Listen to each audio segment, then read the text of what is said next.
Omuyimbi Chosen Brad ennyambala gye yayambadde olunaku lw'ejjo nga batudde mu miitingi y'abayimbi etabudde abantu obutambi ogenda kuba ng'obufuna mu maaso awo. Rema Namakula ne Dr. Muza nabo tebalubuzeemu ebipya ku Robert Kyagulanyi Ssentamu bitiisiza ddala n'akaakatambi ogenda kyerabirako mu maaso awo. Nammere Justin naye alayidde okulemerako paka ng'afunye obwenkanya era ng'alangiriddwa nga Woman MP ow'e Masaka. Mugamba mutya mwasibye mutya bantu bane kansubire nti muli bulungi ba mikwano ng'enkola yaffe mbasaba video no mujimpe like era n'ensaba gwe wenna atanaba kusubscribinga wano ku Suvia News Extra nti mukwano subscribinga era onyigene mu notification bell mesubanga byonna bemba nteekayo wano ku Suvia News Extra. Nyongera okusabirako mu mwenna abalwadde abakosefu tinsaba ekisa kya Mukama ate kibatuukeko ba mikwano. Suvi Airport Pickup and Transport Service bannange tambula nange tugenda kwejjusa nabagamba nti Suvi Airport Pickup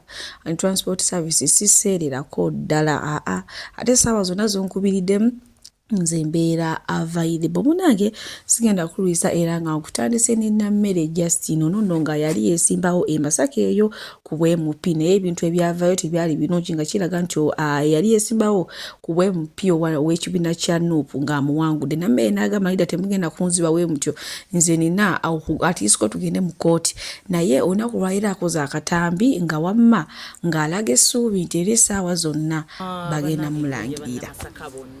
Abawagizi bange abalungi kubanga mwampagira mu bungi mumbeereddewo bannange njagala okubagumya nga komanda wammwe 001 Masaka City maama wuyo maama mata nti buli kimu kigenda kuba bulungi. Abadde awaga ababbi era yababbira akalulu omukulu Nadduli Musisi essaawa eno yagobeddwa era ali mu kukola statements ez'enjawulo ku poliisi ez'enjawulo okunnyonnyola lwaki yabba akalulu, lwaki yagaana okulangirira polling stations Nammere gye yasinga okuwangula. Twategerako abakulu abamu mu poliisi abeekobana naye era nabessaawa eno baakwatiddwa ku nkoona w'ekitiibwa pulezidenti ensonga zino yaziyingiddemu n'ateekamu abakesibe era zituukidde ddala wala. Tuvumirira embeera ey'okuvulunganga obululu. Omuntu n'awangula akalulu ke ng'akakoleredde ne mulangirira omuntu atanoonyezza kalulu. Twali twebuuza lwaki omukazi oyo yali tanoonya kalulu, kumbe yali ayagala kukwata akuŋŋaanye omusimbi aguwe alangirira ye bamulangirire. Njagala okubagumya twasabye kooti polling station ezo ze baagaana okulangirira ziri mu 16 plus zikola obululu 688. So njagala okubagumya bwe banaabugattako tuli bawanguzi. Njagala mugume ensonga zino nsonga nkulu, nsonga za ddoboozi lyammwe Nammere. Tetugenda kutiitiira muntu yenna. Mulimu abatandise enkola ey'okutiisatiisa abawagizi baffe, kwagala kubakuba, kwagala kubavuma.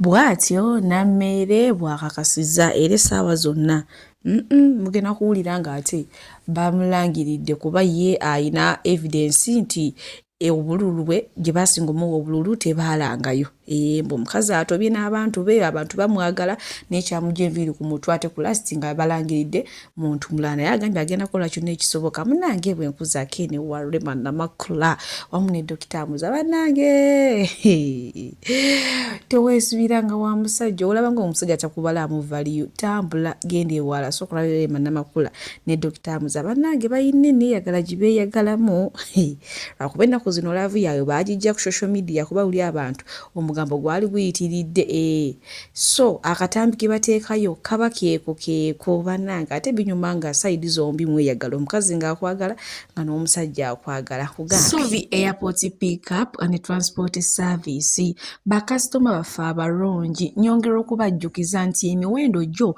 twagisaliddeko ddala nga woolabaawo ate nsiiba nkibagamba nti bookinga Suvi Airport Pickup and Transport Service mukwano nze siseererako ddala. Oyagala kugenda mu kyalo, oyagala kukima mu kyalo, oyagala genda ku pate, oyagala genda ku birthday, oyagala kulya ku zizo, kiki oyagala okulya, oyagala kunona ku kisaawe, oyagala kutwala ku kisaawe, bookinga Suvi Airport Pickup and Transport Service. Ate badiyale wojja n'ongamba munnange ebyadala Suvi ssente zonna zirabye naye ekyamazima siziwezaawo nja kusalirako oba okitegeera kati so gwe wenna atanaba ku bookinga Suvi Airport Pickup and Transport Service ono ng'ojja n'akusalira nako olinze ki mukwano bookinga Ssuubi tweyongere. Olunaku olw'ejjo Federation y'abayimbi yatudde naye munange mu bayimbi abazze mwe mwabadde ne Chosen Brad munange ono nno ennyambala gye yayambadde abantu bo teyabalese kyekimu kuba abadde ayambadde ebintu nga biringa nga byabakyala n'ayambadde eringa blouse mpanvu emukomeno nga maviivi n'ateekako oba nga akalegingi teyakomye okwo ate ateekako akasawo nga kalinga era ak'abakyala munange nno abantu bamuggyeko n'erinnya lya Chosen Brad waliwo wano amuwadde erya Pulisira omulala amuwadde erya Jessica kwegamba kyo kiri eyo kiiti nga nasooka olaba ono kikyamugamba nze ate nkongereyo n'agaleero omwana Chosen Brad. Pulisika, walk well. Girl, walk well. N'ekyo kividiyo kikyuse bamusiga nsimbi ogenda ku omuwala omulungi n'osiba ebibiri by'abakadde. Sister, improve naawe olina otukikirira ffe nga bakyala banno oteeke obulayini wali wonna otutemere ekkubo naye weenaanise ekisweta ku musana bwe weemodoza mu bijiini improve oggyeko n'ekyo ekiviiri kya Namirembe bitamazire yenna alinga akola mu ministry ey'amataka amakadde. Improve sister, you can do better. Chosen Brad weebatyo munnanga ate webamuwadde ebibye naye yo ennyambala gy'abadde ayambaddemu oba kati weebadde blouse oba ebadde t-shirt bannange ate n'agenda ateekako akasawo nga kalinga nga ak'abakyala omugambo ky'olina omanya guli eyo guyitinga namba omwana ono ayinza okubanga yayingiramu ebintu nti ebitali birungi bwe nkuzaako eno omwami ono Calvin Kayanja ayina byayogera ku principal oba Robert Kyagulanyi Ssentamu sigenda kubanga mbiddamu kuba akatambi namwe mugenda kewulirako mu masaawo era ndowooza nze kamba sibulire wano tambula ne Suvi Airport Pickup and Transport Service togenda kwejjusa ennamba zange weziri awo booking. Asiibula bakadde kuyitamu era gwe wenna amubanja simanyi nasonda ssente za struggle kati nkubbirako omusajja agenda kuyitamu nga Doni Chris. Simanyi oba information eno gye ngenda okuba watendeetere buzibu kuba bintu byakwerinda. Omusajja ddiiru yawedde yasudde opposition mu Uganda nga Mwami Museveni bwe yayogera nti 2026 tewajja kubeerawo opposition mu Uganda. Bonna abaali bamufuukira akayinja mu ngatto. Omwana omulimu yagukoze mu kaseera akatinye ennyo era omunyago gwagulina agenda kuyitamu. Ebyo bye mulaba azungira ku malaalo teriiyo ajjako gavumenti agenda mu malaalo. Museveni mukimanyi bulungi bwe yawakanya ebyava mu kalulu yagenda mu nsiko teyagendako ku malaalo. Omwami yagenze kukola ku malaalo g'abakadde be ayitemu bulungi nga n'emikisa ali nagyo. Mukimanyi bulungi mwenna abagenda ebweru visa bw'ebawa eri ne tiketi oyitako mu kyalo osiibule ku bakadde ogende n'emikisa omukulu ye process gy'aliko. Kati gwa mubanja gwe yamuwa essente mbu kujjako Museveni nkulabula nti omusajja agenda kuyitamu. Sinnakindi wenkoledde vidiyo eno ayinza okuba ali mu nnyonyi oba ali ku kisaawa agenda. Diiru yawedde omunyago gwaguyina mu ngalo.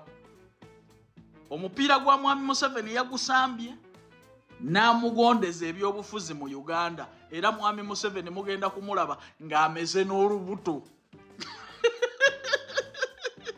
Ati opposition eyali emuteeka ku bunkenke ng'emusuza teyeebase omuyaga yakutula ddiiru bonna n'abeera mu kibuga Kampala.